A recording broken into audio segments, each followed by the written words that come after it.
एक छोटे से घर में दो बहनें रहती थीं अपने चाचा चाची के साथ। आ गए हैं आप। मैं आपका कब से इंतजार कर रही थी। चलो साथ में खाना खाते हैं। मैं खाना परोस देती हूँ। आज काम बहुत है, इसलिए थोड़ी देरी हो गई। आने में चलो, साथ में खाना खाते हैं। खुशी और आस्था को भी बुला दो। बड़ी बहन का नाम आस्था था और छोटी बहन का नाम खुशी था। दो बहनों के बीच बहुत ही प्रेम था। दोनों के माता पिता कर एक्सीडेंट में चल बसे थे। तब से दोनों बहनें अपने चाचा चाची के घर में ही रहती थीं। सब्जियां काटने लगे और आस्था सफाई करने लगी। ऐसे ही कमला आराम करते और दोनों बहनों से ही काम करते। कमला महेश को यही बात समझ रही थी। चलो शहर चलते हैं। कमला बस यही कहते रहती महेश को। महेश चलो ना, शहर चलते हैं। मैंने मेरे भाई से बात कर ली है, वह तुम्हें अच्छा सा काम दिला देगा। वहाँ चलो ना, वहाँ चलते हैं, हम वहीं रहेंगे। ठीक है कमला, हम शहर जाएंगे। आस्था और खुशी को भी बता दो, हम सब साथ में शहर में रहेंगे। महेश पहले हम वहाँ सेट हो जाएं, फिर आस्था और खुशी को भी हम लेने आ जाएंगे। हम सब साथ में रहेंगे शहर में। कमला यही बातें करके महेश को मना लेती है और महेश मान जाता है कि कमला की बात की जब वह सेट हो जाएंगे शहर में, तब आस्था और खुशी को वह ले जाएगा शहर। महेश और कमला आस्था और खुशी के पास आते हैं और कहते हैं कि हम शहर जा रहे हैं किसी काम से। आस्था और खुशी, हम किसी काम से शहर जा रहे हैं। कुछ महीने में हम वापस आ जाएंगे गांव में। ठीक है चाचा, आप शहर जाइए, मैं और छोटी घर का ध्यान रखेंगे। आप यहाँ की टेंशन मत कीजिएगा, मैं सब संभाल लूंगी। यहाँ आप अपना ख्याल रखना। चाची के बिना घर में कितना अच्छा लग रहा है ना, वरना सारा घर का काम करना पड़ता है। चौटी क्या बोल रही है तू? वह हमारे चाची है, हमसे बड़ी है। ऐसे नहीं बोलते अपने बड़ों से। कुछ दिनों में आ जाएगी चाचा चाची।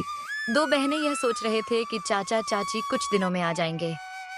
उन दोनों बहनों को यह पता नहीं था कि चाचा चाचा हमेशा के लिए उनको छोड़कर चले गए हैं। दीदी कितने दिन हो गई, चाची की डांट नहीं सुनी। कितने दिन होंगे वह आई नहीं। इधर गांव वापस वह शहर जाकर शहर में ही बस गए। छोटी काफी दिन हो गया चाचा चाची आई नहीं गांव कहीं। चाचा चाची को कोई परेशानी तो नहीं है, इस कारण वह गांव वापस नहीं आए। चलो छोटी, हम शहर चलते हैं और चाचा चाची को मिलते हैं।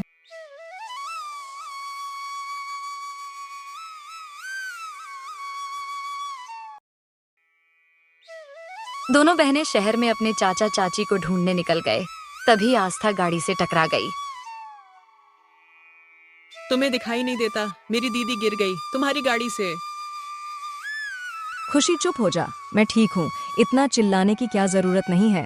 छोटी रहने दे, बड़ों से ऐसी बात नहीं करते। मेरी गलती, जो मैंने देखा नहीं था गाड़ी को। अरे तुम देखते नहीं चल सकती सड़क को? अपना घर समझा है क्या?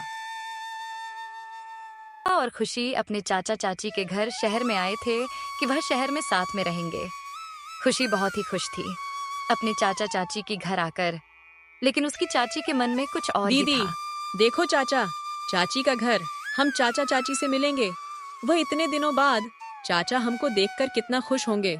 चलो चलते हैं चाचा चाची के घर, मुझे तो इंतजार ही नहीं हो रहा है। थने बहुत खुश थीं चाचा चाची के घर जाकर, लेकिन उसकी चाची ने उसको वह बड़े ही गुस्से से घर से निकाल दिया और कहा कि निकलो यहाँ से, ये तुम्हारे बाप का घर नहीं है। वह आस्था बहुत ही रोने लगी। दोनों बहन और खुशी ने अपने चाचा चाची का घर छोड़ दिया और एक गार्डन में बैठ गए थे। दीदी चाची ने तो हमें घर से निकाल दिया, अब हम कहाँ जाएंगे? अब हम क्या करेंगे? अब हम कहाँ रहेंगे? क्या होगा अब? खुशी डर मत, मैं हूं ना तेरे साथ। हम शहर में ही रहेंगे, तू टेंशन मत ले। माँ बाबा ने क्या कहा था, कोई भी मुश्किल घड़ी हो घबराना नहीं, डटकर सामना कर। दोनों बहनें शहर में दर दर भटक रही थीं। वह दोनों बहनें भूखी प्यासी घूम रही थीं। पूरे शहर की वह आस्था को कुछ काम मिल जाएगा। तभी सामने उसने चाउमीन वाला देखा। छोटी बहन बोली कि दीदी मुझे बहुत भूख लगी है, वो देखो चाउमीन वाला। चलो ना चाउमीन खाते हैं। देखने में तो स्वादिष्ट नहीं है हमारे गांव जैसी, पर चलो ना खाते हैं। बहुत भूख लगी है, क्योंकि हाँ छोटी, भूख तो मुझे भी लगी है। चलो चाउमीन ही खा लेते हैं भैया। चाउमीन 10 रुपए की एक प्लेट दे दो। क्या बोल रही हो तुम? 10 रुपए की एक प्लेट चाउमीन? यह गांव नहीं शहर है, 50 रुपए की प्लेट है। क्या इतनी महंगी शहर में चाउमीन? खुशी, भूख तो बहुत बहुत लगी है। बहुत महंगे होती है, तुम यहाँ की नहीं लगती हो, इसलिए तुम्हें शायद यहाँ की भाव नहीं पता। दीदी बातें बाद में करना, बहुत भूख लगे। चलो ना चाउमीन खाते हैं। आस्था ने अपना मन मार के 50 रुपए की चाउमीन लेनी पड़ी क्योंकि खुशी और आस्था को बहुत ही भूख लगी थी। फिर थे कि वह आगे क्या करें, कहाँ रहे, क्या काम करें। तभी आस्था छोटी, अब हम क्या करें, बस कहाँ जाए, चाची ने तो हमें घर से निकाल दिया। अब हम क्या करें, अब हम क्या काम करें, कहाँ रहे, कुछ समझ नहीं आ रहा। छोटी, दीदी, क्यों ना आप चाउमीन का ठेला खोलो। शहर में बहुत लोग चाउमीन को पसंद करते हैं और शहर में चाउमीन वो बहुत ही महंगी मिलती है। बहुत ही अच्छा बिजनेस होगा। दोनों बहनों ने शहर में ही अपनी चाउमीन का ठेला लगाए। बस स्टॉप के नजदीकी दूर दूर से लोग आते थे उनकी चाउमीन खाने, और वहाँ के लोग भी आते थे। उनकी चाउमीन दोनों बहनों के चाउमीन के नाम से जानी जाती थी। वह बहुत ही फेमस हो गए थे। आस्था और खुशी में शहर में ही अपना चाउमीन का रेस्टोरेंट खोल लिया। वहाँ अमीर गरीब हर प्रकार के लोग आते थे। वह उन दोनों ने अपने रेस्टोरेंट में भी सस्ते भाव में चाउमीन भेजते थे। दोनों बहनें बहुत खुश थीं। आस्था और खुशी ने अपना शहर में ही अपना घर ले लिया था। वह दोनों बहनें खुशी खुशी और रहती थीं। बड़ी बहन आस्था रेस्टोरेंट संभालती और छोटी बहन खुशी स्कूल पढ़ती और रेस्टोरेंट भी संभाल दे।